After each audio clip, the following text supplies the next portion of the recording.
By the age of 60, the human brain has already lost roughly 15 to 20% of the synaptic connections it had in its 30s.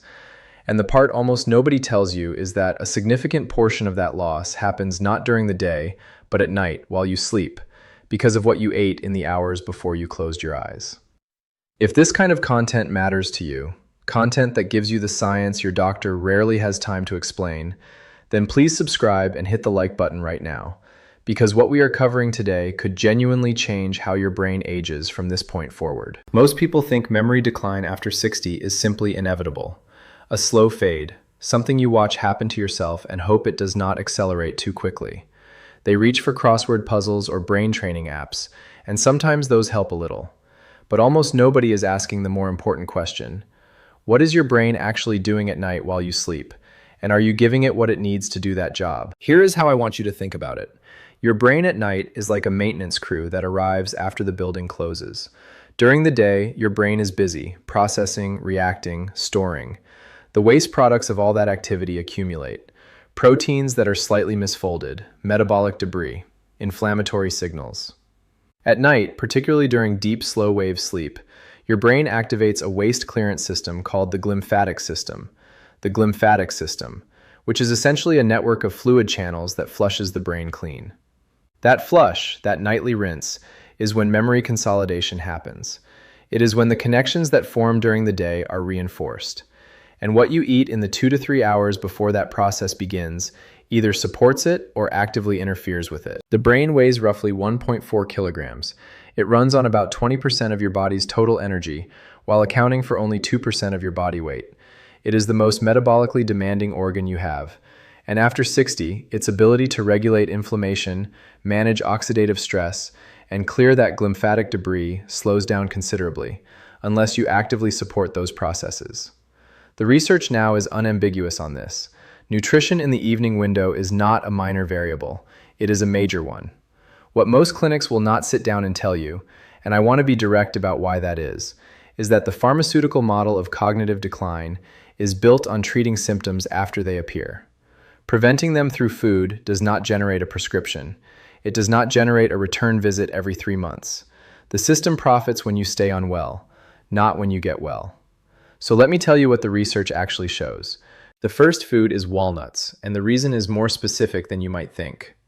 Walnuts are one of the very few whole foods with a meaningful concentration of alpha-linolenic acid, a plant-based omega-3 fatty acid that the brain converts, imperfectly but meaningfully, into docosahexaenoic acid, or DHA. DHA is the primary structural fat in the neurons of your brain. It is what keeps cell membranes fluid enough to transmit signals efficiently. After 60, the brain's own ability to synthesize DHA from dietary precursors drops by roughly 30% compared to what it could manage at 40. Research published in the Journal of Nutrition, Health, and Aging found that adults over 60 who consumed a small daily serving of walnuts, roughly 30 grams, about a handful, showed measurably better episodic memory scores over 2 years compared to a control group. Eat them in the evening, roughly 90 minutes before sleep, not in a dessert covered in sugar, plain. The fat in walnuts also slows gastric emptying, which keeps blood sugar stable through the night, and stable blood sugar during sleep is essential for clean glymphatic function. The second food is tart cherry, specifically tart cherry juice, not the sweet varieties you find in most supermarkets. Tart cherries are one of the few natural dietary sources of melatonin, the hormone your pineal gland releases to signal sleep onset. After 60, melatonin production falls significantly, some studies suggest by as much as 50% compared to levels in your 30s. Lower melatonin means later sleep onset, less deep, slow-wave sleep, and therefore less glymphatic flushing. Tart cherry juice also contains a specific group of antioxidants called anthocyanins, which research from the University of Delaware showed can reduce neuroinflammation markers in older adults. The dose that showed benefit in studies is approximately 240 milliliters, roughly 1 cup, consumed 30 to 60 minutes before bed. Not a cherry-flavored drink, not a processed juice with added sugar. Pure, unsweetened tart cherry juice, ideally from Montmorency cherries specifically. That distinction matters because the anthocyanin concentration varies considerably by variety. The third food is kiwi fruit, 2 of them, eaten about an hour before sleep. This will surprise most people. Kiwi is not a food that appears in conversations about brain health, but a randomized controlled trial published in the Asia-Pacific Journal of Clinical Nutrition followed adults over 60 for 4 weeks and found that eating 2 kiwi fruits in the evening significantly improved sleep onset time, sleep duration, and sleep efficiency, 3 things that directly determine how thoroughly your glymphatic system can operate overnight. The mechanism is threefold. Kiwi contains serotonin precursors that support natural melatonin production, a meaningful concentration of folate, which supports neurotransmitter synthesis, and antioxidant vitamin C, which reduces the oxidative stress that damages neurons overnight. 2 kiwis, eaten whole, not juiced, because the fiber matrix slows glucose absorption and prevents the blood sugar spike that disrupts deep sleep architecture. The 4th food is oily fish eaten at dinner, and here the distinction matters more than most people realize.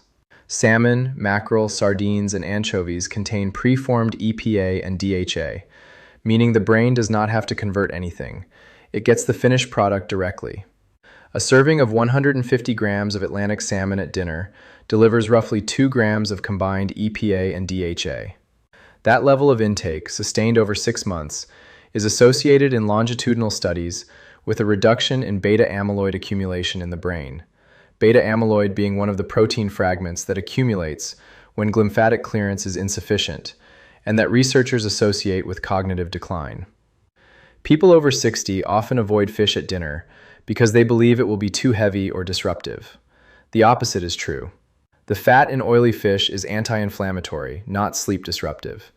What disrupts sleep is refined carbohydrates eaten late, not omega-3 fats. The 5th food is warm golden milk, and I want to explain precisely why I am including this rather than simply saying turmeric is good for you, which is the kind of vague advice I am not willing to give. Golden milk made with full-fat dairy or unsweetened oat milk, half a teaspoon of turmeric, a quarter teaspoon of black pepper, and a pinch of cinnamon consumed 30 minutes before bed works through 3 distinct pathways. Curcumin, the active compound in turmeric, crosses the blood-brain barrier and directly inhibits a protein called NF-κB, which is one of the primary drivers of neuroinflammation. The black pepper is non-negotiable. Piperine in black pepper increases curcumin bioavailability by roughly 970%. Without it, almost none of the curcumin is absorbed. The warm milk component, whether dairy or oat, contains tryptophan, which converts to serotonin and then to melatonin. The cinnamon stabilizes blood sugar overnight. This is not a wellness trend. Each component has a mechanistic reason to be in that cup. Now let me address the most common myth I encounter around this topic. People believe that eating anything before sleep is harmful, that it disrupts digestion, adds to weight, and interferes with rest. This belief is not wrong for all foods. It is absolutely wrong when applied categorically. The relevant variable is not whether you eat before sleep. It is what you eat and how far in advance. Refined carbohydrates, white bread, processed cereals, sugar, eaten within 2 hours of sleep cause a blood glucose spike followed by a drop, which triggers a cortisol response in the middle of the night that fragments sleep architecture and impairs glymphatic flow. The 5 foods I have described do the opposite. They stabilize blood chemistry, reduce neuroinflammation, support melatonin, and provide the raw structural materials the brain needs for repair. The blanket rule of do not eat before bed has cost people years of preventable cognitive maintenance. Let me tell you about Marina. Marina was 58 years old when she came to see me, a retired school administrator who had noticed over about 18 months that she was struggling to retain names and sequences. She had started forgetting where she had placed objects, not occasionally, which is normal, but regularly. She had tried a commercially marketed brain supplement and a very low-fat diet based on advice she had read online. Neither had helped. She was beginning to fear early dementia and had worked herself into significant anxiety about it. When I asked Marina about her evenings, what she ate, and when she slept, the picture became clearer. She was eating her main meal at 5 in the afternoon and having nothing after that, because she had read that intermittent fasting was protective for the brain. She was sleeping 6 hours on average, falling asleep after 11, and waking around 2 in the morning and struggling to return to sleep. Her evening nutrition was essentially absent. I thought I was doing everything right, she told me. Everyone kept saying fast, eat less, eat earlier, and I was getting worse, not better. We made 3 changes. We introduced a small pre-sleep meal on 4 evenings per week, sardines with salad at 7, followed by 2 kiwi fruits and a cup of golden milk at 9. We added Tart cherry juice 30 minutes before her target sleep time of 10:30. And we increased her weekly oily fish consumption to 4 servings. Within 6 weeks, Marina reported sleeping through to 5:30 most mornings. Within 3 months, she told me the name recall difficulty had substantially improved, not vanished, but clearly better. By 6 months, she described feeling as though a low-level fog had lifted. The low-fat diet had actually been depriving her brain of the structural fats it needed overnight. The early cutoff on eating had been leaving the glymphatic system without the anti-inflammatory support it required. The before and after was not dramatic in the way a drug advertisement might promise. It was steady and real. The 2 factors that most significantly damage overnight brain repair after 60 are chronic sleep fragmentation and sustained low-grade neuroinflammation, and they feed each other in a vicious cycle that most people do not recognize as a cycle. Fragmented sleep reduces glymphatic clearance. Reduced clearance allows inflammatory protein accumulation. That accumulation further disrupts sleep architecture. Research from the University of Rochester confirms that the glymphatic system is nearly 10 times more active during sleep than during waking hours. Losing 1 hour of deep sleep per night is not a minor inconvenience. Over years, it represents a significant reduction in the brain's capacity to clear the debris that precedes measurable cognitive decline. The second factor is dietary omega-3 deficiency, which is extraordinarily common after 60 in populations that do not eat oily fish regularly. The brain is roughly 60% fat by dry weight. DHA accounts for a substantial portion of the fatty acid composition of neurons. When DHA is chronically low, neuronal membrane fluidity decreases, synaptic transmission slows, and inflammatory signaling increases. Supplementing with fish oil capsules helps, but whole food sources are superior in bioavailability and come packaged with cofactors that isolated supplements do not replicate. I want to call this the overnight brain protocol because that is precisely what it is. A specific sequence of evening nutrition designed to support what your brain does while you sleep. Begin dinner between 6 and 7 in the evening. Your main course should include 150 grams of oily fish, salmon, mackerel, sardines, or anchovies. Prepare it simply, grilled, baked, or poached. Avoid frying in vegetable oils, which introduce omega-6 fatty acids that compete with omega-3 absorption. Alongside the fish, include a mixed green salad with olive oil and lemon. The vitamin K in leafy greens supports sphingolipid synthesis in neural membranes. Do not include a large portion of refined carbohydrates with this meal. If you want a starchy component, a small portion of sweet potato or brown rice is appropriate. At approximately 8:30 in the evening, eat 2 kiwi fruits and a small handful of walnuts, 30 grams. This is your second nutritional window.